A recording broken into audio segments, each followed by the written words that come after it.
action. Ah.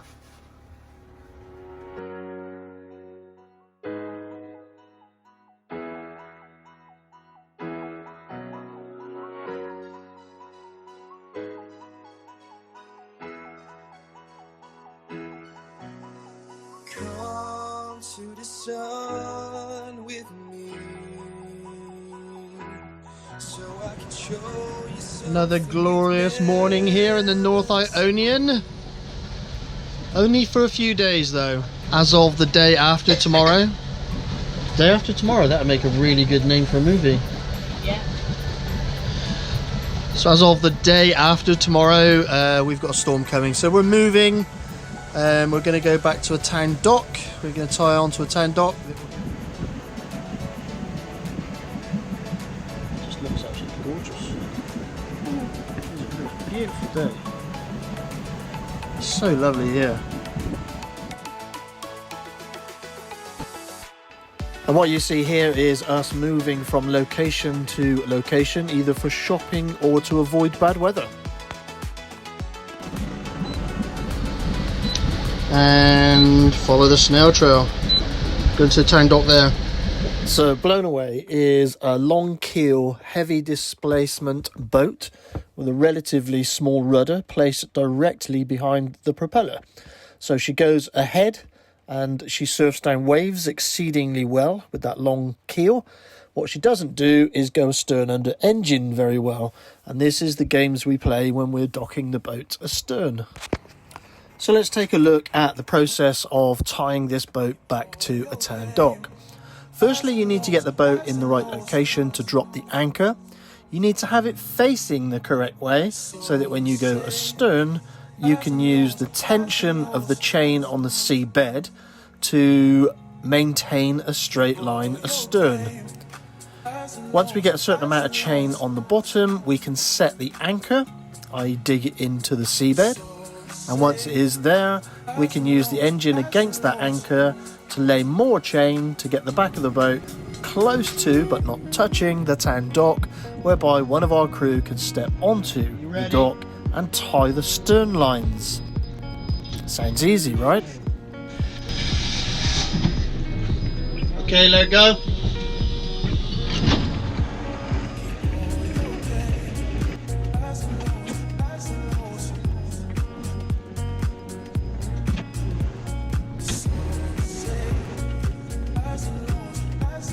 You paying out?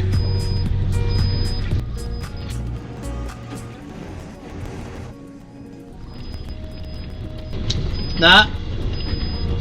Nat? Want some tension a minute? Okay, slow out.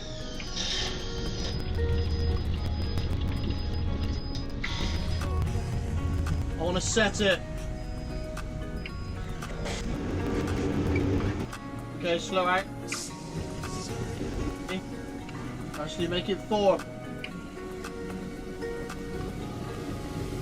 That.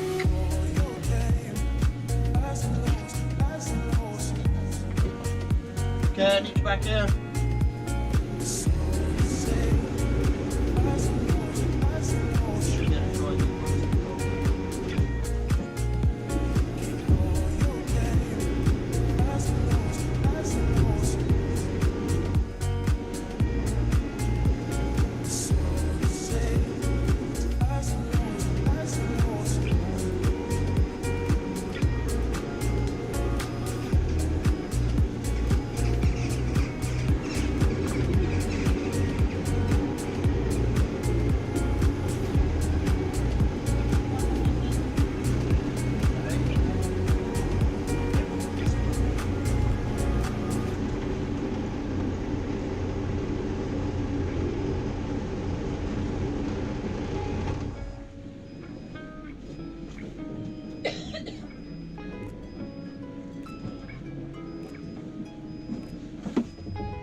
And there you go, we're tied back to the dock. I'm not saying it's the right way, I'm not saying it's the wrong way, it's just our way. So, are we going to talk about it? What? The elephant in the room. What elephant? Yes, the elephant in the room, or more relevantly, the cooker in the room. We currently have a cooker as a coffee table. So, a quick recap. We bought this cooker from a company called SVB in Germany, had it shipped to Greece. Cost only €2,000, so it wasn't a cheap affair. We ordered all of the parts and gimbals and trays and everything to come with this cooker so that we could install it. And they didn't bother telling us they didn't have the gas fitting in stock. The gas fitting being an oddball. We cannot buy it anywhere in Greece. We've been chasing SVB. They keep saying they're going to get it to us. Numerous phone calls, numerous emails later, and I'm told the end of January. That is unacceptable. So we have taken matters into our own hands. Our barbecue is also American, and we have removed the gas fitting from the barbecue. Let's get this cooker fitted. Within a week I felt skin penniless. All seemed like such a good idea back in 2001. I think that's all that holds it in, is these two screws. Disconnect the gas pipe. You will smell gas obviously because of what's in the pipe, but the valve's turned off. It's coming out, but not how you wanted it.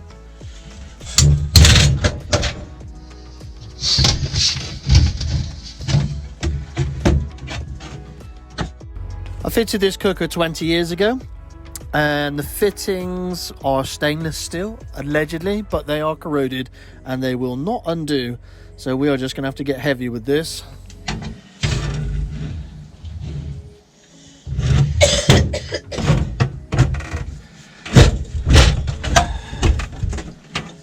I remember putting it in and it's like, this isn't exactly an easy thing to fit.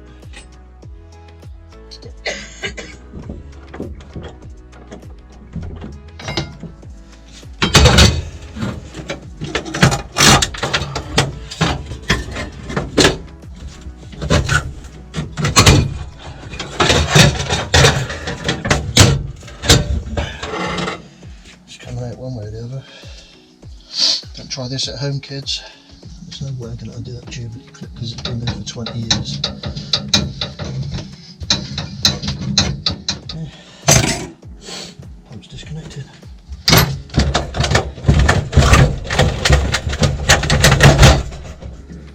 Watch your toes now, son.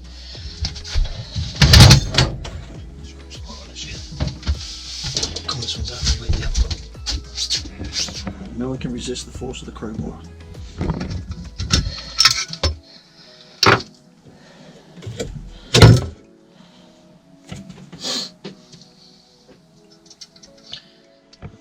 Well, the old cooker is out, but we know it won't go through the hatch because it never came in through the hatch. So the only way to get the cooker out is through there. So these struts are the ones that hold this hatch open. So all I have to do is take the rams off of there. I'll do the same on this side. Once the rams are off, you can open the hatch further than it's supposed to extend.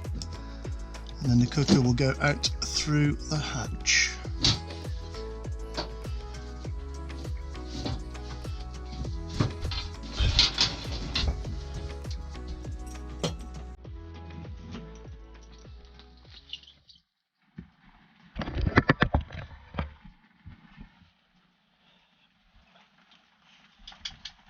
Go, go, go, go, go!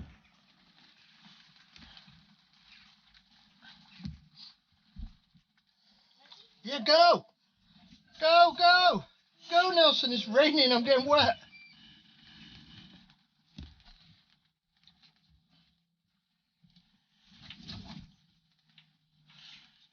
Well, we're going to have to take it out so far and then stop, okay?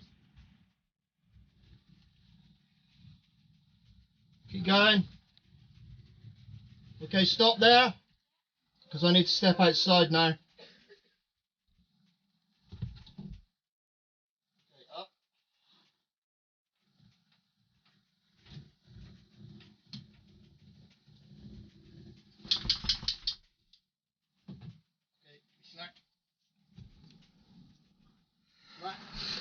Okay, the old one's out. It's sat on the roof, and that's not very well. What you know? No. What have you got?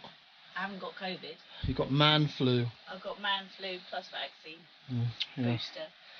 Neither of us have been very well for the last couple of weeks, but we need to get on with this job, because it's never going to get done. Okay.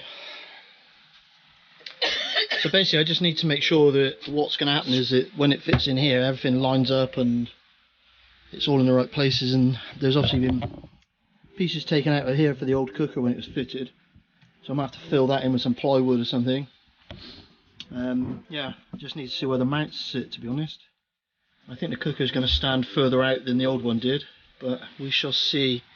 And the reason we can fit the cooker is not because SVB Chandler's helped us out in any way, shape or form, is because I stole the gas fitting off of our barbecue. Lift that cooker by another inch or 2 inches probably, so that it will gimbal. I mean, it fits in the hole, but I need to lift it a little bit, and then I also need to bring it towards us a little bit at some point. She's dying. Yeah. Instead of having it back there, I'll bring this out to here and do that with it. You wanted a 3-burner cooker, you got one. Cool. One infill piece.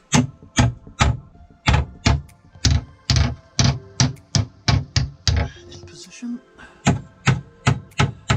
There's a problem trying to do anything at the moment.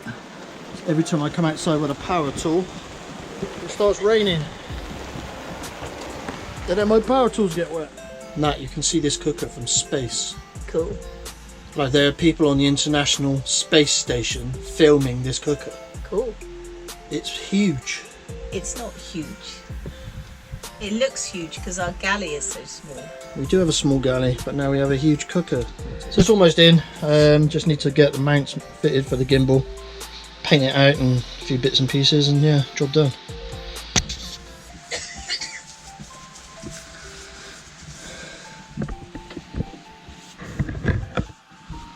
Don't look at the camera, you blind us. Oh, but look. You can turn it on, just don't look at the camera. I was going to paint it all white, but I've got so much other varnishing bits to do, and then just a real varnish it. Okay.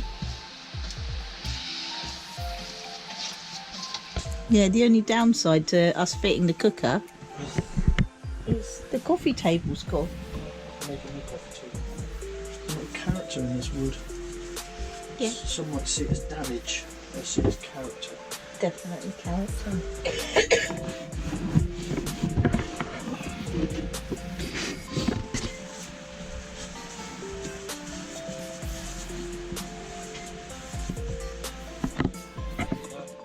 So we varnished all this, we're just waiting for the varnish to go off, and then the cooker can go in hopefully tomorrow.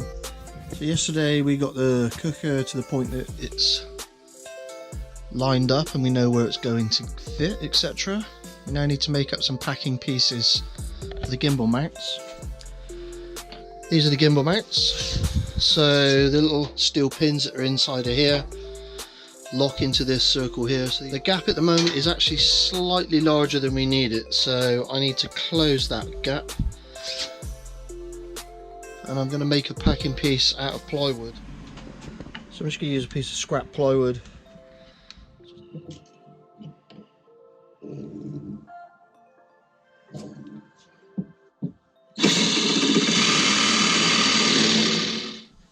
So we've made up this is our packing piece. This is going to mount the cooker gimbal on. This piece is going to sit up in here like so. Well, there's two ways. There's two ways I can achieve 58mm, and that's take the bottom cupboard out or take the back cupboard out. So you lose storage space, or you can accept the fact that it's semi-gimbaled. It will gimbal some, but it's not going to gimbal. Well, at the end of the day, if we fit it in and we realise that it can't gimbal enough, we then take the We'll bottom modify cupboard the out. cupboards, yeah. So we're trying to get it as high as possible so it can gimbal to its as much as we can possibly make it, but not make it too high so that you can't fit pans on because of this ceiling level. And also we need to bring it out far enough so that when it gimbals it doesn't hit this back shelf. So now I've got to get an angle grinder out. And I've got an angle grinder ends of the bolts off. Why would any job be easy on a boat? Boat job. Jesus. If I was charging you an hourly rate for fitting this cooker, you'd go broke. Seriously, I'd bankrupt you. Like, it just wouldn't be financially viable. Why would this do it? Why would the thread be good on this nut? Obviously it's the other side, but that slots into there like that, which is the gimbal mount, and then that piece, this piece then goes in and locks it off. Yep. You're supposed to have it up that way, but I figure it don't really matter. It's a snug fit.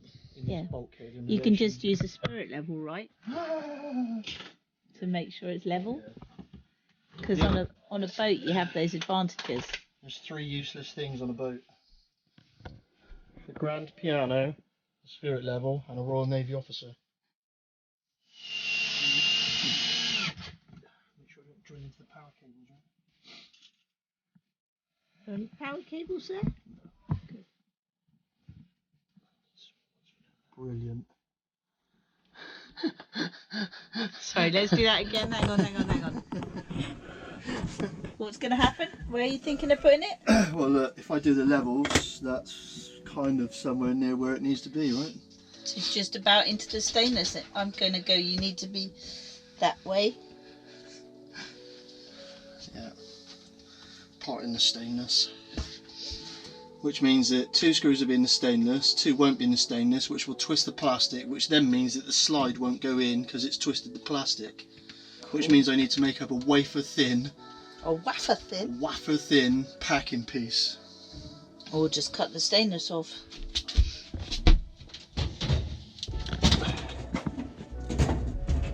Okay, so that's now on one gimbal. Looks like I'm revarnishing. So yeah, I just need to figure out where the next pin's going to go. So it's in on this one. So we've pre-mounted it on that one. We've packed the bottom up with all of our best books. Scratched the varnish in the process. And that's stuck her head down in the gap. Lucky to get her out. So now we just need to figure out how we mark and locate the plastic lugs for this one. So we know where it's going to sit. So this piece is going to sit roughly here like that, which means that this stainless steel heat protection panel, part of it has to go. So this section here that I've marked with a pencil, I need to cut out, and we scratch the shit out of the varnish as you'd expect.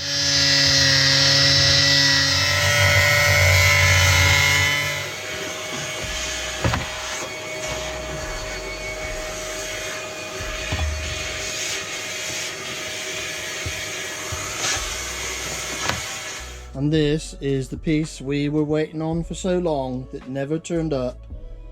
A simple tail to fit the gas hose to, but this thread is something like 5/8 and an 8mm tail for the gas hose, and we couldn't get one. So we now have our gas connection to the cooker, flexible hose. Yeah. So what we're doing now, as I lift this up in place, I need you to pull that gas pipe through because I don't want it sitting on top of the gas pipe. Okay.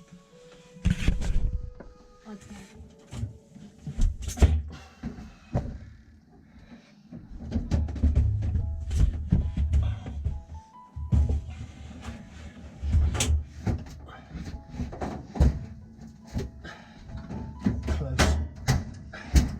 Okay, this one's in. Tell me that actually slotted in. Yeah. Well, don't wiggle it. Let's get these plates in. I really thought we were going to struggle getting that in. But don't wiggle! If it falls out, you're going to be in so much trouble. And you just need the screws on a very long screwdriver, I think. Okay, so in the workshop, remember those red and black handled screwdrivers that we bought? Yeah. We've got a standard size and a big size. You need the standard size, and bring some butyl with you as well, please. A little tip for the rookies. A bit of butyl. So we'll scratch up the bloody thing again. A little bit of butyl on there so the screw sticks to it.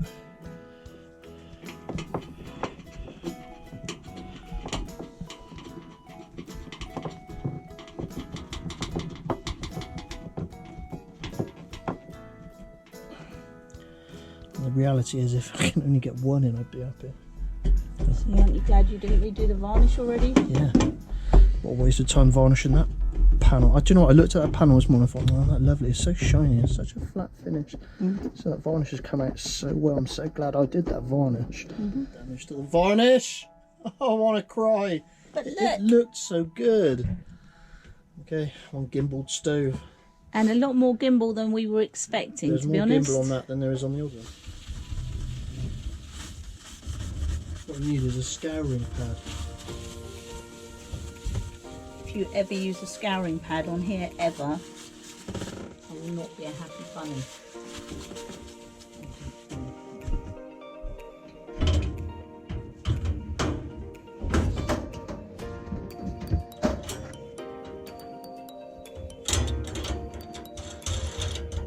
The things we do. Boat jobs.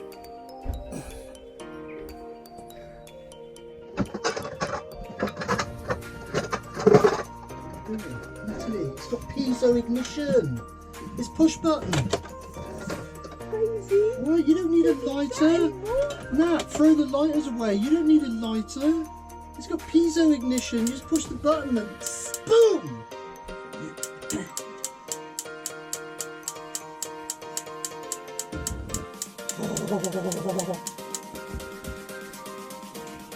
Oh my god. I've got a name for this. I'm going to call it Death of a Hero.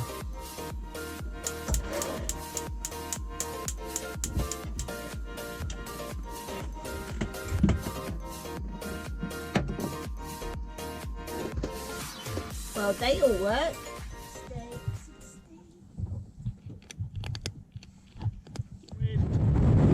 Only got 40 knots of wind here at the minute.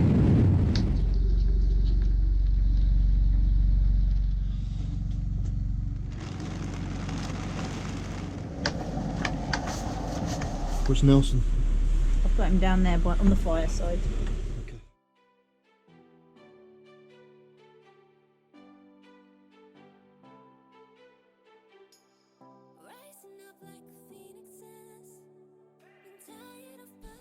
So cooker you can see from space, Yes.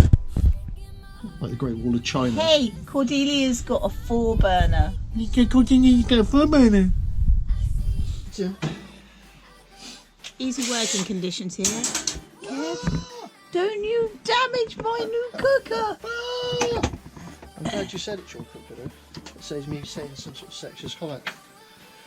I can mention it's your cooker now. I've got an angle grinder out, I might not have no choice, so I was figuring you need to figure out where I to go. might not have no choice. I might not have no choice. Hang on. Ian is from Bristol. You'd never guess. Say that phrase again. Snyder. I might not have no choice. I might not have no choice, young'un. Young'un. This castle doesn't know. You know the starboard list that we had for quite a while? I think that'll be gone Cool. with this new cooker.